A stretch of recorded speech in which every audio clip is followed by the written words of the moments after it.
I grew up in an ordinary street in an ordinary town near the city of St Albans in Hertfordshire. But at the bottom of the hill near where we lived, there was a river that ran down the east side of the town. I'd play there with my brother after school or at the weekends. It was a place of incredible adventure and discovery. We'd dig in the riverbed looking for lost treasure, discarded bottles or a bicycle wheel. We'd hide in the reeds playing cowboys and Indians. Or we'd race along the riverbank, going as far as we could go, wondering where the river would take us, until we remembered that Mum wanted us back for supper that evening.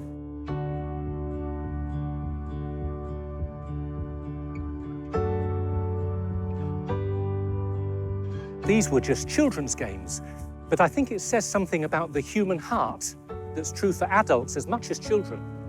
On the one hand, we like safety and security, food in the fridge, friends and family, a bed to sleep in, a door to lock at night. We are very domestic creatures. I think the idea of home is built into us almost like an internal compass. I also think this is why Grand Designs and 100 other TV programmes about house building are so popular at the moment. On the other hand, we long for adventure, drama, a little bit of romance. We get very easily bored. The writer Jack London said that the deepest purpose of human life is to live and not just to exist. You see this in all the great road movies. The hero leaves home, willingly or unwillingly, for the freedom of the road. You see this in the great westerns. The cowboy gets on his horse, looking for riches or romance, or both, and rides off into the sunset. It's the mythology of the Greek classics like the Odyssey. It's Dorothy in The Wizard of Oz. It's Frodo Baggins in The Lord of the Rings. It's the idea of being on a quest.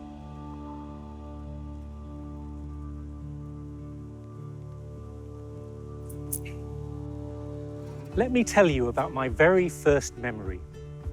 I was nearly 3, tucked up in bed, and my dad wakes me in the middle of the night. He picks me up, takes me into the living room and sits me on his lap in front of the TV. I distinctly remember the glow of the TV screen and the darkness of the room. And we're sitting there together, watching these grainy black and white images of the very first moon landing. I think Dad wanted me to be part of this great adventure, even if I didn't fully understand what it meant at the time. To see Neil Armstrong stepping down from the lunar module onto the surface of the moon. To see that there's always something beyond the horizon, something more. He was teaching me never to get too settled or too complacent. There is a restlessness in every human heart. It's good to acknowledge it now and then. I'm searching for something. I'm longing for something more. Now, it doesn't mean I need to pack up my bags and walk out the door. Probably not a good idea. But at least I can give myself permission to look into these longings within my heart and ask myself the question, what am I really searching for?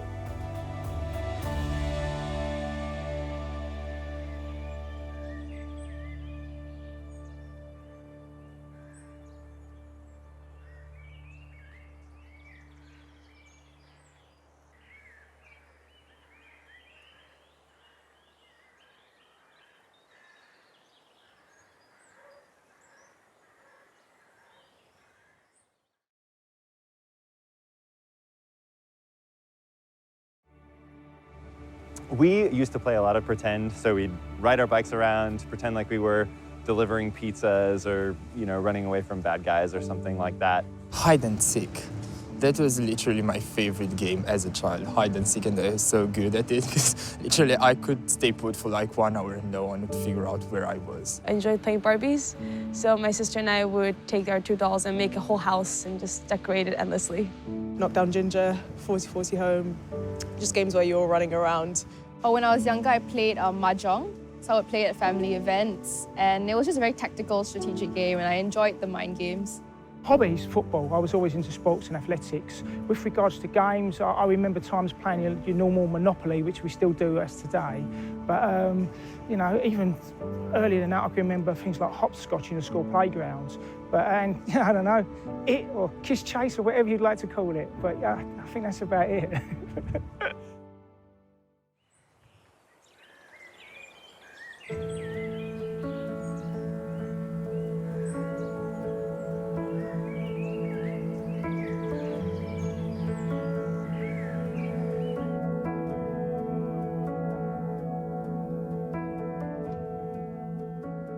You may have seen videos of the famous marshmallow test that they did at an American university in the early 70s.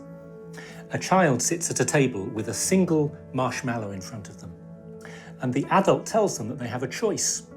They can either eat the marshmallow, but if they wait for 15 minutes without eating it, they'll be given a second marshmallow, and they can eat them both. The adult leaves the room, and you see the agony of these children, one by one, as they try desperately not to eat the marshmallow. You see them staring intently at it, looking up at the ceiling, pretending it's not really there, touching it, picking it up, sniffing it, taking the tiniest nibble from the corner, pretending they're not eating, or just giving up and gulping down the whole lot. It's about self-control and desire, and the experiment was trying to learn what these things say about the human heart.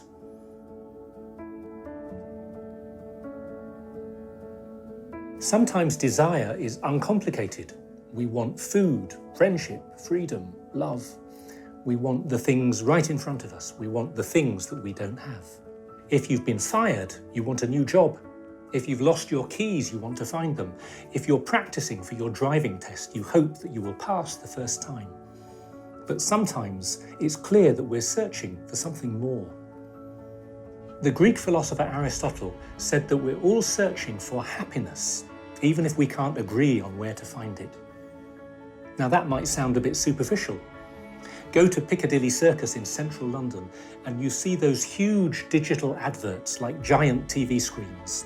And the main one in the centre, there's an enormous bottle of Coca-Cola with the words "Open Happiness" floating above it. Cross the road, go into McDonald's, and you buy your children a Happy Meal in the hope that it will make them, well, happy. But Aristotle meant something deeper than a chicken McNugget or a bottle of Coke.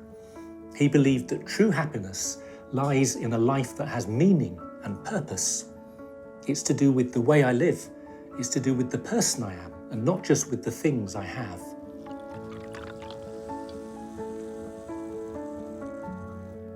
How do you know what's really important to you? Well, a simple way is just to look in your diary and then in your wallet. What have you spent your time and your money on in the last week or two? It tells you a lot about your priorities and what you think is the meaning of your life. I did an experiment with a group of students once. I said to them, if you knew the world was going to end in 1 hour, what would you do? Now, I was half joking, but I was also being a little bit serious. The first one said, I'd ring my mum. The next one said, I'd pray.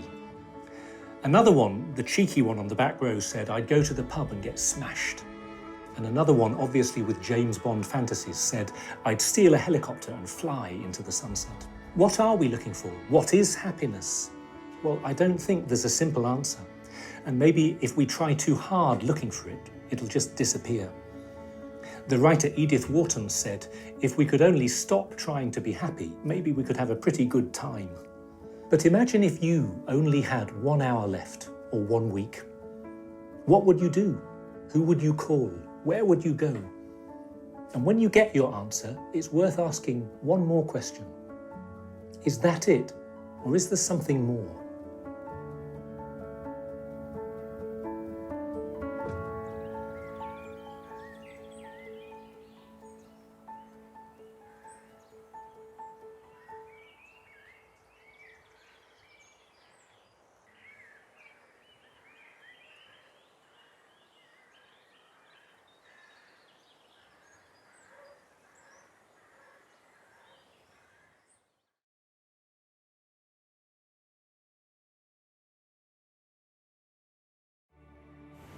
I think people are looking for something, well, beliefs they can hold on to, whether it be social beliefs, ideologies that just, keep them going?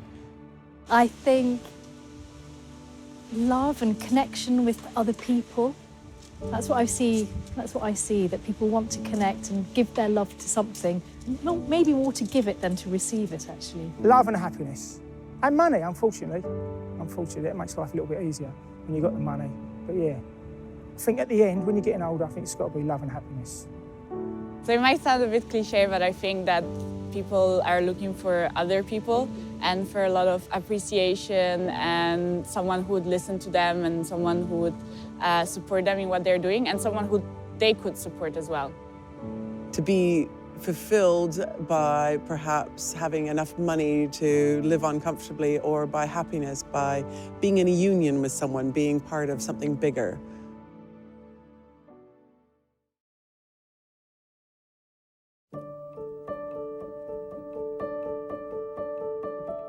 A few years ago, Susan Mousehart and her 3 teenage children did something that they called The Experiment, capital T, capital E. For 6 months as a family, they came completely off the grid, a total digital detox. No internet, no Wi-Fi, no video streaming, no music streaming, no smartphones.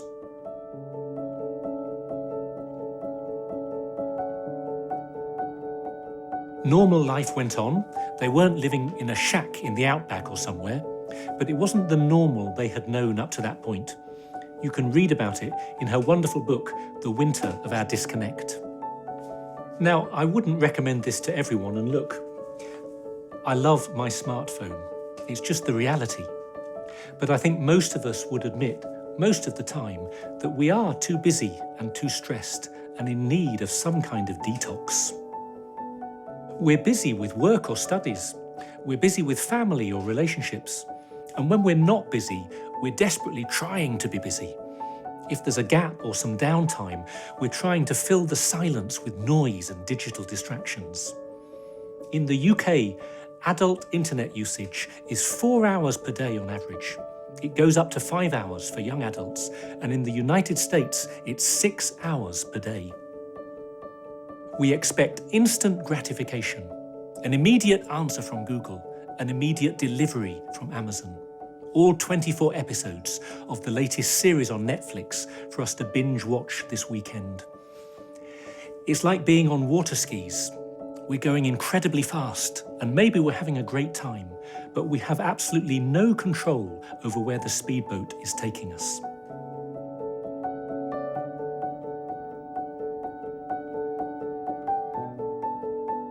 So what can you do? Well, at the Student Centre where I work, we run a few de-stressing activities, especially in the busy exam periods. We have some counselling sessions, some relaxation classes. We play football in the park. And of course, because this is England, we have afternoon tea. This year we did an experiment and we gave out 300 stress balls to the students after church one Sunday, thinking that if all else fails, it's better to throw a small foam object across the room than to throw your laptop out the window.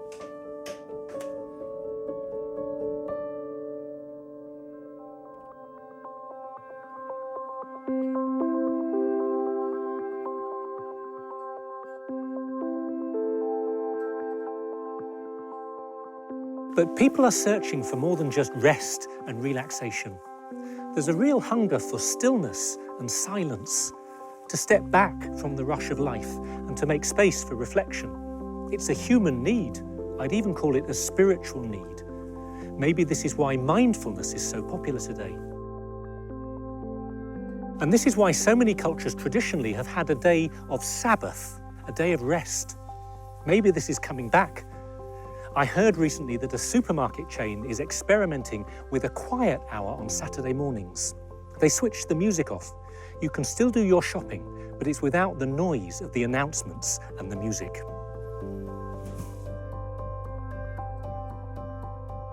In the Bible, the prophet Elijah expected to find God in the noise of the wind and the earthquake and the fire. But in the end, Elijah discovered God outside the cave in the sound of sheer silence. In so many religious traditions, there's the symbol of the desert, of leaving the noise of the city and going into the wilderness to get some perspective. It's not about escaping and hiding in another world, but going into the wilderness in order to rediscover the deepest meaning of your own world.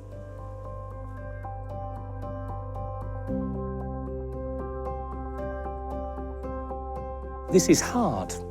How can you create little moments of reflection, desert moments, when the kids are screaming and you've just missed the latest deadline at work? I just know that I need at least some stillness and silence in each day, however hard it is to find. A quiet moment before I switch the phone on in the morning. A short prayer before I go to bed in the evening. The poet T.S. Eliot said that there are some things that can only be heard in the stillness between two waves of the sea. I don't know how you personally can press the pause button. It might seem impossible. I just know it's important. This programme, Sycamore, is partly about helping you to make some space to think and reflect, whether you're using it in a group or watching it at home. If it helps, that's great. There's lots more to come. If not, then I hope you can find something else. Don't give up.